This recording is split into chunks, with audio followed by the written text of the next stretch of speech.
बड़ा सुंदर प्रसंग है। गुरु महिमा पर तो जैसे हृदय खोलकर, क्योंकि महान गुरु भक्त स्वयं है। भक्त ने प्रश्न किया सीताराम दास जी से, मैं तो महामूर्ख हूं गुरुदेव, अपने गुरुदेव को अभी तक पहचान नहीं पाया, उन्हें मनुष्य ही समझ रहा था और तीर्थ तीर्थ भ्रमण किया। क्या गुरुदेव की चरण तल में सारे तीर्थ विराजमान है? इस बात को ना जाने कब मन में विश्वास दृढ़ होगा? हे देव, और कृपा करके गुरु महिमा बताइए। सीताराम दास जी महाराज बोले, गुरोः पादोदकम यस्तु नित्यम पिबति भक्तितः सार्ध त्रिकोटि तीर्थानाम फलम सा लभते ध्रुवम। जो मनुष्य भक्ति पूर्वक नित्य गुरु का चरणामृत पान करता है, वो 3.5 करोड़ तीर्थों का इस सेवन का फल प्राप्त करता है। धन्य है महाराज, गुरु चरणामृत में इतनी शक्ति। अरे सुनो, त्रिसंध्यम पिबेत यस्तु गुरु पादोदकम सुधी तस्य नास्ति पुनर्जन्म संसारे दुख वर्तमनि। कोई साधन ना हो, केवल 3 बार चरणामृत पीता हो, सुबह दोपहर शाम, बोले वो निश्चित भगवत प्राप्ति कर लेगा। केवल गुरु चरणामृत से, विश्वास करो, गुरु चरणामृत 3 बार पीने को मिल रहा है, इतने मात्र में भगवत प्राप्ति हो जाएगी। जो बुद्धिमान शिष्य तीनों संध्या काल में गुरुदेव का चरणामृत पान करता है, वो इस मोह पथ रूपी दुख भय संसार में उसका पुनर्जन्म नहीं होता। कितनी बढ़िया सुविधा है भगवत प्राप्ति की। वृंदावन वास, गुरु चरणामृत, गुरु छिष्टामृत, गुरु पादुका का सेवन और गुरु चरणों के आश्रित होकर उनकी आज्ञा का पालन, हो गई भगवत प्राप्ति। भक्त ने पूछा, इसमें कोई तपस्या या प्रयत्न नहीं हो, आपने कह दिया पुनर्जन्म नहीं होता। ऐसी बात तो हमने आज तक नहीं सुनी। कंचन को त्यागो, कामनी को त्यागो, ये त्यागो वो त्यागो, ये बातें तो सुना है। केवल 3 बार चरणामृत रोज पीता रहे, भगवत प्राप्ति हो जाएगी, पुनर्जन्म नहीं होगा। वत्स, बाबा बोले, बेटा ये बहुत गुप्त बात है, बहुत श्रद्धा की बात है। ब्रह्मा विष्णुश्च रुद्रश्च सर्वाश्च पितृ देवताः तिष्ठन्ति श्री गुरु पाद पद्मार्चिते शुभे जले। जो गुरु को चरण प्रक्षालन के लिए जल अर्पित किया गया और गुरु के चरण धोए गए और फिर चरणामृत पिया गया, तो सारे पितरों का उद्धार हो जाता है। सर्वाश्च पितृ देवताः, तर्पण से उनको जो तृप्ति नहीं होती, गुरु चरणामृत से सारे पितरों का उद्धार हो जाता है। और गुरु पाद पद्म का जो जल है, चरणामृत है, पीने से ब्रह्मा विष्णु रुद्र सब देवता उसके अधीन हो जाते हैं।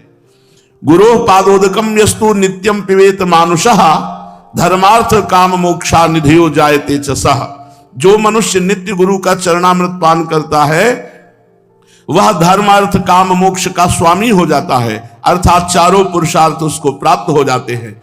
अपिवा विगलत पाद प्रक्षालन जलम यदि पिबेद अमृत भावेन यह सा देवी पुरम व्रजेत। गुरु के चरण से स्पर्श किया हुआ जो चरणामृत है, उसका जो पान करता है, वो साक्षात भगवत धामवासी हो जाता है। गुरु पादोदकम यस्तु शीर्षा धारयेन नरः सा सर्वतीर्थजम पुण्यम लभते नाम संशयः। जो व्यक्ति स्नान के समय गुरु चरणों का ध्यान करते हुए अपने मस्तक पर जल डाला, तो सारे तीर्थों के स्नान का फल प्राप्त हो गया। विश्वास करो इन बातों पर। सर्व तीर्थावगाहा नाम फलम प्राप्नोति निश्चितम गुरु पादोदकम सम्यक संसारार्णवतारणम। जो गुरु चरणामृत अपने सर पर धारण करता है, उसे समस्त तीर्थों के अवगाहन का फल निश्चित ही प्राप्त होता है, क्योंकि गुरु का चरणामृत सम्यक रूप से संसार सागर से उद्धार करने वाला है। अज्ञान मूल हरणम जन्म कर्म निवारणम ज्ञान वैराग्य सिद्ध्यर्थम गुरु पादोदकम पिबेत। जो रोज गुरुदेव का चरणामृत पीता है, उसके जन्म मरण का चक्र खत्म हो जाता है, ज्ञान वैराग्य उसका सिद्ध हो जाता है। गुरु पादोदकम पेयम गुरुर उच्छिष्ट भोजनम गुरु मूर्ति सदा ध्यानम गुरु स्तोत्रम सदा जपेत। जो गुरुदेव की चरण पादुका का पूजन करता है, गुरु चरणों की चरणामृत का पान करता है और गुरु की जूठन पाता है और गुरु के अधीन रहता है, त्रिभुवन में उसके लिए कुछ दुर्लभ नहीं है। गुरु महिमा तो आपने निहाल कर दिया सुनाकर। पादुका का महत्व, सेवा, पूजा और चरणोदक का पान सुन लिया।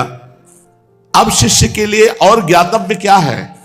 बाबा बोले, बेटा वत्स, गुरोरन्नम महादेवी यस्तु भक्षणम आचरेत कोटि जन्मार्जितम पापो तत्क्षणादेव नश्यति न स्नानम पाद शोचव्य न चवाचमनम चरेत प्राप्ति मात्रेण भोक्तव्यम नेव स्थानम विचारेत।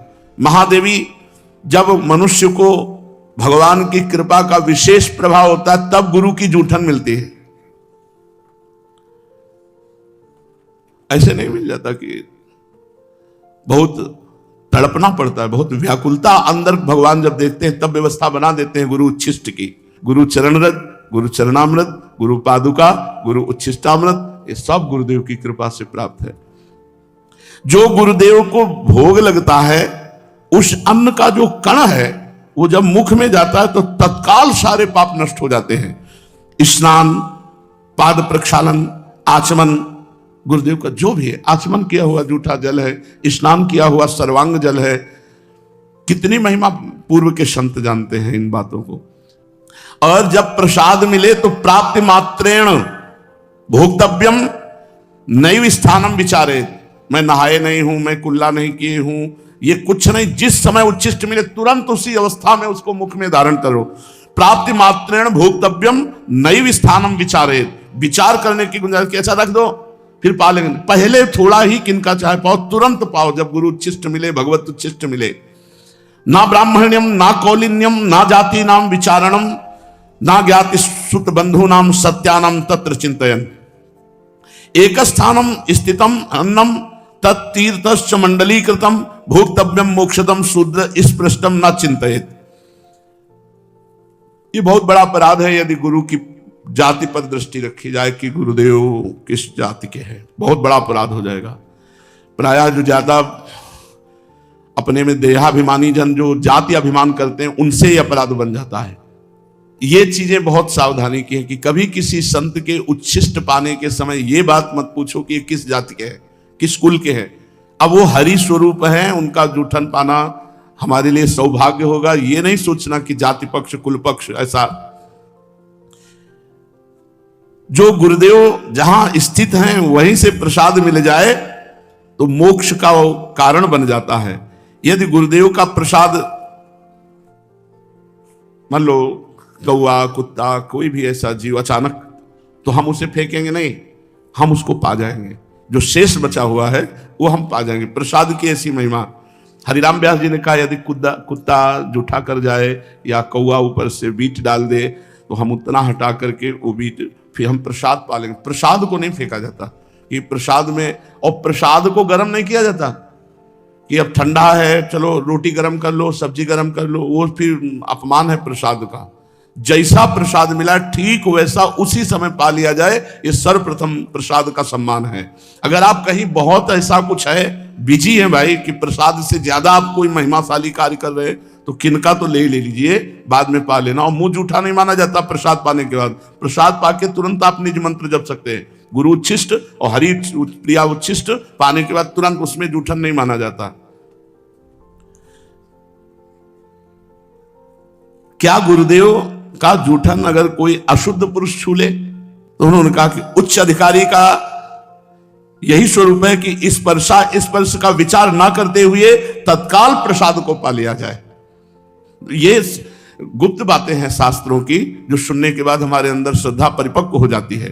अनाधिकारी वही है जो गुरु के प्रसाद पर दृष्टि दूसरी कर ले। अरे ऐसा अधिकारी वही है जैसा, मतलब गुरु अधिकार की तो बात सबको पचेगी भी नहीं। जो एक बार बाल कृष्णदास जी के पावन चरित्र में जो उस समय के श्रोता हैं उस मतलब पचेगी ही नहीं, किसी को नहीं पचेगी। छी, ऐसे होगा नहीं होगा। मतलब महाराज जी की अशुद्ध बेशुद्ध अवस्था, और उस समय वो लघुशंका, तो उसका प्रसाद सबने मतलब पचेगी ही नहीं किसी की कि ऐसा कैसे हो सकता है। और बाल कृष्णदास जी के पावन चरित्र में लिखा हुआ है, उन सब देवी जी और जितना भी परिकर था सबने, और श्री कृष्णाकार वृत्ति में उनको होश नहीं है। तो ऐसा गुरोर उच्छिष्टकम देवी भुक्ति मुक्ति प्रदम भवेत अवश्यम वैष्णव शिष्य भोक्तव्यम तद दिने दिने। हे देवी, गुरु का उच्छिष्ट जो प्राप्त करता है रोज तो उसे भोग ऐश्वर्य भी प्राप्त होता है और मोक्ष भी प्राप्त होता है। वो अहोभाग्य है उसके जिस वैष्णव को अपने गुरुदेव का रोज उच्छिष्ट प्राप्त होता हो। गुरोर उच्छिष्टम च देवेशी तत्सुतोच्छिष्टमेव च भोजनीयम न संदेहो विकारश्चेत अधोगति। जो गुरु का उच्छिष्ट प्राप्त हुआ और उसमें क्या है, बोले निश्चित दुर्गति को प्राप्त होगा। तवोच्छिष्टम महादेवी ब्रह्मादि नाम सुदुर्लभम। ब्रह्मादि के लिए भी गुरुदेव का उच्छिष्ट दुर्लभ है। गुरु उच्छिष्टम तथा प्रोक्तम महापूतम परात्परम। जो गुरु का उच्छिष्ट पाता परम पूत अर्थात परम पवित्र हो जाता है। गुरु रुच्छिष्केद यस्तु सर्वागमन लेपेत। अब देखो एक बड़ी महिमा की बात कह रहे हैं। गुरु का उच्छिष्ट पड़ा है, जहां गुरु ने पाया है वहां का ऐसे सब लेके अपने शरीर पर जो लेप करता है ऐसे। गुरोर उच्छिष्ट केर्यस्तु सर्वागमन लेपहित वज्रोपित गात्राणि न भिन्नति कदाचन। कोई भी भूत प्रेत पिशाच यक्ष राक्षस तंत्र मंत्र मारण मोहन वशीकरण उच्चाटन कुछ भी उसके शरीर को प्रभावित नहीं कर सकता जो गुरु का उच्छिष्ट लेप करता है। जहां गुरु ने प्रसाद पाया वहां ऐसे हाथ से सब करके जूठन सहित पूरे शरीर पर लेप करता है। कोई मारण मोहन वशीकरण उच्चाटन भूत प्रेत पिशाच राक्षस ये स्पर्श नहीं। वज्रम वज्रोपित गात्राणि। जैसे वज्र का प्रहार कर दे तो नष्ट हो जाए, ऐसे ही जो भी उसके ऊपर तो वो खुद नष्ट हो जाएगा, उस शिष्य का कुछ नहीं बिगाड़ सकता। गुरु उच्छिष्टम अपन्नम यो भक्षेत भक्ति भावतः अन्नपूर्णा जगत धात्री तस्य ईश्वर प्रयच्छति। जो गुरुदेव के उच्छिष्ट को बड़े भाव से पाता है तो अन्नपूर्णा मैया उस पर बड़ी कृपा करती है और सदैव भंडारा भरे रहती है। हे परमेश्वरी, यदि कभी प्रसाद भक्षण में भ्रम हो जाए और प्रसाद का अपमान कर दे तो करोड़ कल्प तक उसका उद्धार नहीं हो सकता। कदाचित परमेशान यदि तत्र भ्रमो भवेत न तस्य निष्कृति दृष्टा कल्प कोटि सतैरपि न भक्षयेद यस्तु मोहात गुरोरुच्छिष्टकम प्रिय तस्य क्रुद्धात भवेत तुम विपित्तश्च पदे पदे। जो गुरु की अवहेलना करके उनके उच्छिष्ट का अनादर कर देता, कदम कदम पर विपत्तियां उसको घेर लेती हैं, उसको नष्ट कर देती है। गुरु की आज्ञा का पालन, अब उच्छिष्ट के बाद गुरु की आज्ञा का पालन करना ही सर्वशास्त्रों का परम रहस्य है। गुरु आज्ञा का कभी उल्लंघन न करे और न उनकी बात का कभी खंडन करके अपनी बुद्धि लगाकर उत्तर दे। दास की तरह दिन रात उनकी आज्ञा का पालन करे। न शृणुयाद गुरु वाक्यम शृणुयाद्वा परांगमुखा अहितम वा हितम वापि रौरवम नरकम ब्रजेत। जो गुरु की आज्ञा का उल्लंघन करके अपनी मनमानी आचरण करता है उसको रौरव नरक की प्राप्ति होती है। आज्ञा भंगम गुरुर्देवी या करोति सा मूढ़धि प्रयाति नरकम घोरम सुकरत्व मापनुयात। जो गुरु आज्ञा का उल्लंघन करता है वो सुकर कुकर योनि को प्राप्त होता है। वृथा धर्म वृथा आश्चर्यम वृथा दीक्षा वृथा तपहा। उसका तपस्या बेकार, उसकी दीक्षा बेकार, उसका आचरण बेकार, उसका धर्म बेकार जो गुरु की आज्ञा का उल्लंघन कर देता है। निर्गतम यद गुरुर्वक्ता सर्वशास्त्रम तदुच्चेत गुरु कादे स्वयं शक्तो ना परम पेर ये तेत पे। गुरु के मुख कमल से जो शब्द निकला वही हमारे लिए शास्त्र है। गुरु का जो आदेश हुआ वही कार्य हमारे लिए धर्म है। गुरु की प्रेरणा ही हमारे लिए सब कुछ है, हम कुछ उसमें विचार नहीं करते। यदि गुरुदेव अन्यायपूर्ण आज्ञा करें तो बाबा शिष्य को बिना विचार किए उसका पालन कर लेना चाहिए। अपि तत्रम विरुद्धम वा गुरुणा कथ्यते यदि तत्समंतम भवेद वेद महारुद्र वचो यथा। ये शास्त्र सम्मत बात कह रहे हैं, कोई मनगढ़ंत बात बाबा नहीं कह रहे। इसीलिए श्लोक भी लिखा हुआ है। अगर गुरु की आज्ञा का निर्विकार भाव से पालन कर रहा है शिष्य, गुरु जी ने क्या बोल दिया, विकार नहीं आना चाहिए, वैसे ही सहर्ष, तो वो गुरु कृपा का लाभ उसको प्राप्त होगा जो किसी साधना से नहीं प्राप्त होता। समर्थ गुरु रामदास जी महाराज के बहुत से शिष्य थे। शिष्य जहां बहुत होते तो ईर्ष्या भी हो जाती कि गुरुदेव उनको ज्यादा प्यार करते हैं, हमको नहीं प्यार करते। धीरे धीरे सब शिष्यों में कोई एक होता है जो पूर्ण प्राण समर्पित होता है, एक होता है, कोई बिरला ही होता है जो ऐसे, उन बिरलों में से हजारों थोड़ी होते हैं। तो ईर्ष्या बढ़नी शुरू हो गई जो उनकी शरीर सेवा में रहते थे कि क्या हम शिष्य नहीं, हमको कभी सेवा का आदेश नहीं होता, ऐसा वैसा, बड़ा प्यार करते हैं। तो समर्थ गुरु रामदास जी ने एक दिन लीला करी, टांग पे फोड़े का नाटक किया और भारी पट्टी बंधवा के कराहने लगे, बहुत दर्द है। अब सब शिष्य परिकर को बुला, बहुत दर्द है, वैद्य बुलाए, नहीं इसकी दवा तो हम जानते हैं, फोड़े का मुंह यहां है, अगर पूरा मवाद पी जाए कोई तो अभी हम ठीक हो जाएंगे। मवाद लघु शंका लगी गुरुदेव, मवाद कौन गुरुदेव का पिएगा। सब धीरे धीरे सकिलने लगे पीछे, बातचीत करते हुए पीछे हटते हुए। समर्थ गुरु की सब पे दृष्टि, केवल वही रह गए जो शरीर। सब शिष्यों को बुलवाया, फिर दोबारा किया, लघु शंका हो गई हो तो आ जाओ। बोले देखो ये पीने के लिए तैयार है। तो बोले पट्टी उठाई, बोले ये है मुंह फोड़े का। कहा गुरुदेव, और जो भी पिया तो बस पीते चले गए, इतना मीठा पीते चले गए पूरा। और जब पी चुके तो पूरी पट्टी हटाई और देखा तो गुठली और छिलका रस सब पी गए थे। आम था, लंगड़ा आम लंगड़ा आम बांधे हुए थे। बोले गुरुदेव ऐसा तो रोज पिलाया करो तो आनंद हो जाए। अन्य सब शिष्य से कहा देखो इसको पता नहीं था कि ये मवाद है या आम है, आज्ञा पर पीने के लिए तैयार हुए। तुम लोग सब स्वार्थ बुद्धि वाले हो, इसलिए इसे अधिक प्रेम करते हैं। जब तक प्राण और धन, सकल समर्पण प्राण धन, तब तक वास्तविक शिष्यता नहीं आती। श्री शिवाजी समर्थ गुरु रामदास जी के प्रिय शिष्यों में हैं। जब ये शिष्य बनने के लिए गए तो इन्होंने कहा प्रभु मैं आपके चरणों का दास बनना चाहता हूं, शिष्य बनना चाहता हूं। तो उन्होंने कहा भले आ गए, हमारे पेट में दर्द था, शिष्य बाद में बन जाना, पहले दवा की व्यवस्था। उनका राजवैद्य बुलाते हैं भगवान। बोले नहीं मुझे दवा पता है, जंगल में जाओ जहां सिंघनी के बच्चे हों तो उस सिंघनी से दूध दूह के ले आओ, अगर हम थोड़ा दूध पी लें तो हमारा पेट जो दर्द हो रहा है वो ठीक हो जाएगा। कोई सैनिक नहीं होगा साथ तुम्हारे, कोई अस्त्र शस्त्र नहीं होगा, मतलब मरने के लिए भेज रहे हैं। और बोले सोने का पात्र ले जाना, सिंघनी का दूध और पात्रों में टिकता नहीं, छेद करके बाहर कर देगा। सोने का पात्र लिया, अकेले गए जंगल में, जहां सिंह शावक खेल रहे थे। तो सिंघनी को देखा, हाथ जोड़ा और कहा मुझे गुरुदेव की औषधि के लिए आपका दूध चाहिए। वो कोई गाय थोड़ी है। जो इस सिंघनी ने देखा, पुरुष मारी छलांग से, बीच में सिद्ध पुरुष समर्थ गुरु रामदास जी अपने तपोबल से उसको रोक दिया और कहा बेटा हो गया। मतलब शरीर का समर्पण, पूरा प्राण समर्पित है। वो तो सिंघनी खाई जाती अगर महाराज बीच में ना आ जाते। अब एक दिन झोली लेकर के गए, आवाज लगाई भिक्षाम दे, गुरुदेव पधारे। गुरुदेव का सब कुछ क्या दूं गुरुदेव को। तो पूरी कागजात में सब खजाना रानी अपना सब वैभव लिख के झोली में डाल दिया। उन्होंने बोला हाँ ठीक है, अब राज्य मेरा, तुम दास बन करके शासन करो और दीक्षा हम दे देंगे। सकल समर्पण प्राण धन, तभी सेवा गुरु की बनती है जब अपना केवल गुरु धन बच जाए। मेरे धन है गुरुदेव, ये बहुत मुश्किल बात है गुरु के प्रति ऐसा भाव आना।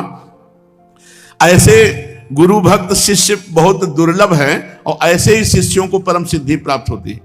सिद्ध श्री रामदास काठिया बाबा जी इतना मोटा काठ डलवा दिया था, केवल रात्रि में ऐसे लंगोटी पर रखते थे अपने शिष्य को और आग जला दी। और वो आग बुझनी नहीं चाहिए, अगर बुझ गई तो मतलब सो गए मतलब मंत्रानुष्ठान में चूक हो गई। तो जो भी आग बुझ गई एक दिन तो मांगने गए गुरुदेव थोड़ी आग दे दो। उनका इसका मतलब तुम सो गए। इतना मोटा काठ और चैला से पिटाई की, चुपचाप सा। गुरुदेव को नहीं छोड़ा जा सकता, चाहे काट डालो, आप हमारे जीवन धन हो, आप हमारे प्राण हो, तब जाकर भगवान की विशुद्ध भक्ति बनती है। बहुत सुंदर चर्चा है, शेष चर्चा आगे। श्री राधा वल्लभ लाल की जय।